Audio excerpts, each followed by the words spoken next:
আমাদের সমাজে নারীরা পোশাক কারখানায় কর্মী থেকে শুরু করে কর্পোরেট সেক্টরের প্রধান, চিকিৎসক, শিক্ষিকা, প্রশাসক, আইনজীবী, ক্রীড়াবিদ, শিল্পী, প্রতিটি ক্ষেত্রে সাংবাদিক, প্রতিটি ক্ষেত্রে দুর্বার বেগে এগিয়ে যাচ্ছে।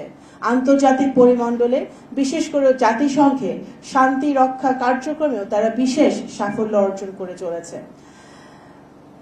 শুধু মাননীয় প্রধানমন্ত্রী তারেক রহমানের নেতৃত্বে আমাদের নতুন সরকার নারীর ক্ষমতায়ন, সমতা এবং সমৃদ্ধি নিশ্চিতকল্পে প্রতিশ্রুতিবদ্ধ।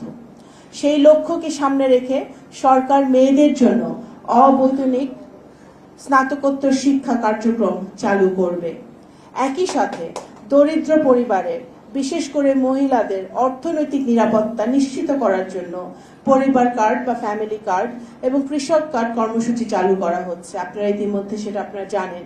অনলাইন হয়রানি, লিঙ্গভিত্তিক সহিংসতা, ধর্ষণ, নির্যাতন, অ্যাসিড আক্রমণ এবং নারী ও শিশু পাচার প্রতিরোধে দ্রুত বিচার নিশ্চিত করার উদ্যোগ নেওয়া হবে। আমি এখানে একটি কথা বলতে চাই। এখানে আমাদের একজন বোন বলে গেছে যে নারীর নির্যাতন বা শিশুদের নির্যাতন আমরা রোধ করব কিভাবে। হচ্ছে তো, চলেছে, কিছুদিন আগেও হয়েছে। এতদিন আমরা কি দেখেছি?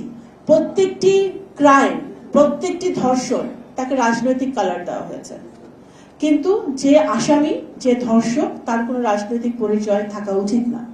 এবং সেটা বাংলাদেশ জাতীয়তাবাদী দলের সরকার, বর্তমান সরকার সেটা বদ্ধপরিকর যে আমাদের আইনের শাসন আমাদের এখানে প্রতিষ্ঠিত করতে হবে, যেখানে ধর্ষক যেই হোক, তার যে ক্রাইম করবে, যে অপরাধ করবে, তার বাংলাদেশের আইনে তাদের বিচার হতে হবে এবং বিচারটা তাড়াতাড়ি হতে হবে।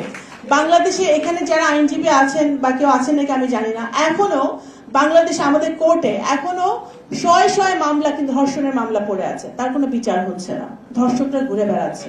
সুতরাং আমি একজন নারী, আমি সরকারের একজন অংশ হতে পারি, কিন্তু আমার সবচেয়ে বড় পরিচয় আমি একজন মা, আমি একজন মেয়ে, আমি একজন নারী।